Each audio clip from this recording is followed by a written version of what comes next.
Today we're taking a look at the brand new Redmi Note 13 Pro and the Redmi Note 13 Pro Plus. Both of these devices are coming to the global market, and both of them offer us a unique experience into what the Redmi Note series has been giving us. There's obviously some improvements that we've seen before. Actually, we have water resistance at this point, basically IP68 on one of the devices. But the biggest thing I'll probably say is the performance improvement that we've seen from a year-to-year upgrade is definitely noticeable on both the 13 Pro and the 13 Pro Plus. This is TK. Let's go ahead and talk about all of the cool features of both of these devices.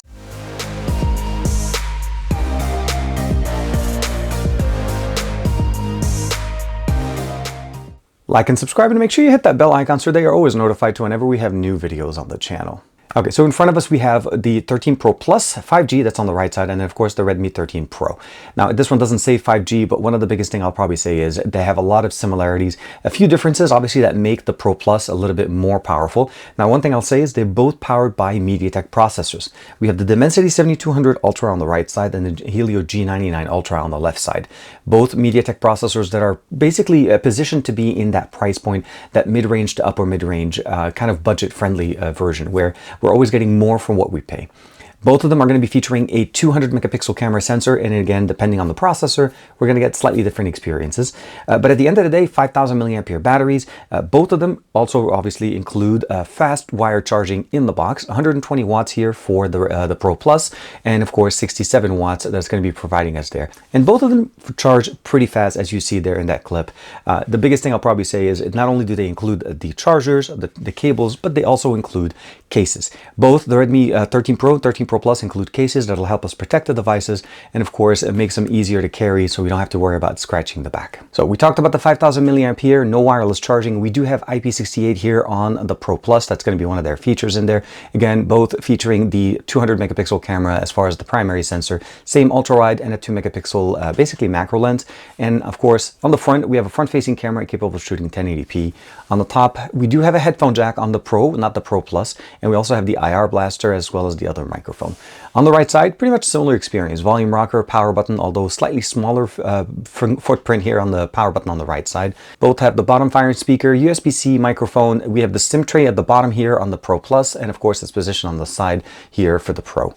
The biggest thing I'll probably say is that both are featuring a 6.67-inch display, 1080p or Full HD Plus here, and of course 1.5K positioned on the right side, so higher resolution display.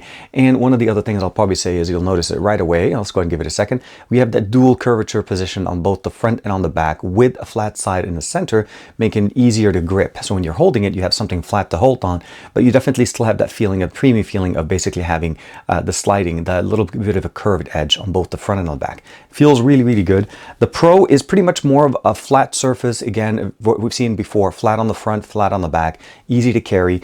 And just from a weight disbursement between the two, although they both carry similar displays, similar basically battery sizes, the Pro Plus definitely feels a little bit heavier, as I feel like the materials they use here are a little bit more premium. But at the end of the day, when we're looking at it, they're both powered by Android 13, running on MIUI 14. There's going to be different configurations. The one I have here are going to be the 512 here, as well as the 256. So I'm happy to see that we have higher capacities even on entry-level devices to provide us the ability of enjoying our devices to the fullest. Now, one of the other things I love about MIUI is the fact that we have live wallpapers. So we have live wallpapers positioned here on the lock screen, and I can of course unlock it and it takes it in. It continues the same configuration in here. And the same thing here, we have fingerprint sensor directly in the display. Both work very nicely and both support US bands very nicely. This is a quick speed test that I did yesterday here in my area on T-Mobile, and as you can see here, I'm able to clock in 238 megabits down, and that's 15 up. Now, one thing I will say, on AT&T, this was not running as fast, but I have a feeling that's mostly because AT&T's compatibility with Xiaomi devices are not necessarily always the best, or international devices even in that general manner. But for the most part, again, if you're running T-Mobile, you should be covered on both the standard, the Pro and the Pro Plus. Now, since we talked about the processors at the beginning, the Helio G99 Ultra is going to be clocking in about 731 single core in 1997, a great year by the way, for multi-core. And of course, when we jump over to the 7200 Ultra, as we've seen before, this is again the 7 series, is very powerful. 1130 for the single core and 2710 for the multi-core. Both feature a gaming experience, so basically there is a game launcher built into that, so you'll be able to basically configure and launch your games. Let's go ahead and open it up, and it's one of those things that you appreciate having on gaming, or at least on devices from Xiaomi, the ability of actually being able Delta. Actually, I did set that up on the benchmark just to be able to get that there. But you can also, of course, run it with Call of Duty, install your games, and basically make sure that they run at their best performance. When we're talking about the cameras, again, the biggest experience that you're going to notice between both of these devices is that they do both have basically what I would like to call AI cameras or AI modes. Macro mode is positioned in there as well. Both also feature a 200 megapixel camera image. Now, what I'm going to show you guys right now is a couple of 200 megapixel images, both taken with, again, the Pro Plus and the Pro initially. One thing overall, when I look at those images, let's go ahead and put them on the screen real quick for you guys here, is the level of detail that we're able to get when we're getting into that level here. So we'll go ahead and just zoom in as far as we can go. And so here, this is the Pro and this is the Pro Plus. You'll notice on the right side that the colors are a little bit more true to life. And I feel like that's the 7200 Ultra doing a little bit better processing. These pictures were taken from the exact same spot, again, with the same lighting. There's no difference. It is just ever so slightly overexposed here on the 200 megapixel that we have. But again, for landscape photography, this is absolutely fantastic because taking an image and just cropping it to this level, this is definitely not going to disappoint and give you the best images that you can.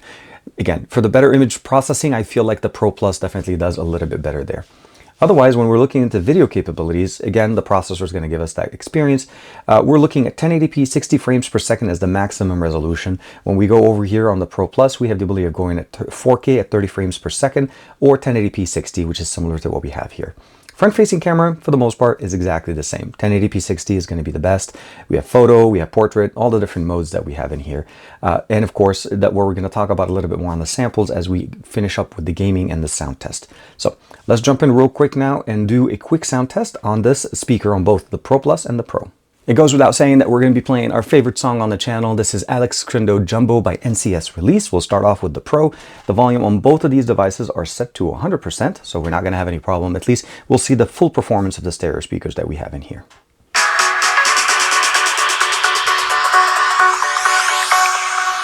Jack it up.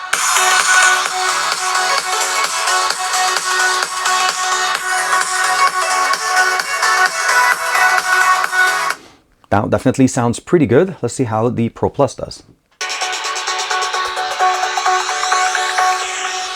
Jack it up.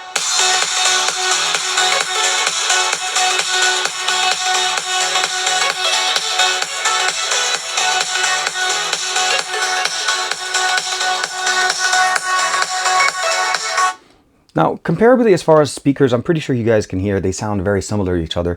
I probably will say that the Pro Plus does a little bit sound better as far as the bassing. I'll probably say it's more pronounced, but I think both will definitely impress anybody using them for either watching content, playing games, especially when you're playing games with the ability of actually hearing where basically the action is happening, in front of you, to the right or to the left. One thing I'll say is we don't know yet if when and if these will receive the HyperOS update. Currently, they're running on Android 13 with MIUI 14, so that's one thing to keep in mind. Now, let's jump in real quick into that gaming experience. We're going to show you guys real quick a sample on the Pro Plus. Now, playing obviously Call of Duty Mobile, so let's go ahead and put this one on the side. I'll let you sit there. Now, the first thing I'll probably say is both will feature, let's go ahead and bring the volume down because we're going to play that real quick. Both feature the game launcher that we have positioned in here. It's called Game Turbo. We have the ability of boosting the actual performance in here, screen recording, D&D, launching a side application and floating window. All of those configurations are present and runs pretty good. The one thing I'll probably say here, the 7200 Ultra will give us a best of 90 frames per second playing Call of Duty Mobile, and the Pro is going to give us a best of basically 40 to 60 frames per second depending on the game that you're playing, and you do need to turn on that boost mode. What I'm showing you guys real quick is a sample of some of the games I was able to play in here. Frame rate was really nice, speaker sounds was really good, and the overall performance that you're looking at here is comparable to what the Redmi Note series has always been providing us. It's a great experience, a large display, high refresh rate, high sensitivity touch display response there, and of course, stereo speakers, of course, last but not least, of course, the IR blaster to be able to get that best experience over there. So when we start comparing both the Pro and the Pro Plus, what are going to be the biggest differentiators here? First and foremost, I'll say is the design. If you like curved display, if you like that curved feel on the premium feel that we get from most devices, I definitely recommend the Pro Plus. We definitely have a better processing for the camera. I'm not going to say a better camera in sense, because in a sense we're using the same hardware, but the processing from the 7200 Ultra is definitely showing its prowess when we're looking at the images, especially when we're looking at the 200 megapixel images.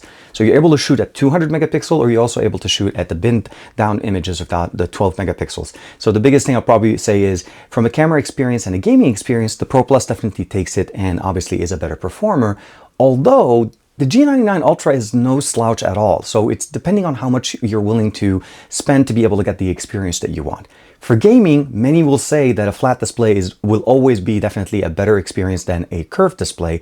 Also, the fact that we have a headphone jack on the Pro is definitely a plus here for gaming because of that low latency. You plug it in, you're ready to go. With the Pro Plus, you have to buy an adapter or obviously use Bluetooth adapter or Bluetooth options in there. So it's going to really be dependent on what you're looking for. Both have great hardware, both have fast charging, the 120 obviously for the Pro Plus, and of course 67 is no slouch, it'll still charge up your battery quite fast. And I think this is the biggest difference here, and when we start looking at the images from both of these devices, we're definitely going to see the improvements in the camera processing that we get here. For the price point that they're coming in, I think they both offer us a very good experience and a unique experience to give us a great basically bang for the buck. When we're looking at compatibility for US bands, on T-Mobile, there is no issue. You will definitely be able to get some of the best performance there. AT&T, not so much, and of course, there's no word about Verizon, and I don't have a Verizon SIM to be able to test out. I did test out an AT&T SIM, and AT&T sent me a message saying that this device is, I guess, old or no longer supported, although it's a brand new device. So for the longest story, I'll say this. It's hard to tell how things will work on AT&T, but they have a very short list, and international devices typically don't do that well. So let me know in the comments below, what do you guys think of both the Pro and the Pro Plus, and which one would you get if you had the ability of picking it up? Again, that IP68 rating in here is unique, especially at this price point, and may be the decision maker that basically takes it in over using a regular device. This definitely has more ingress protection than a standard Redmi that we've seen in the past. I'll see you guys in the next video. Thank you very much for the support. Bye-bye for now.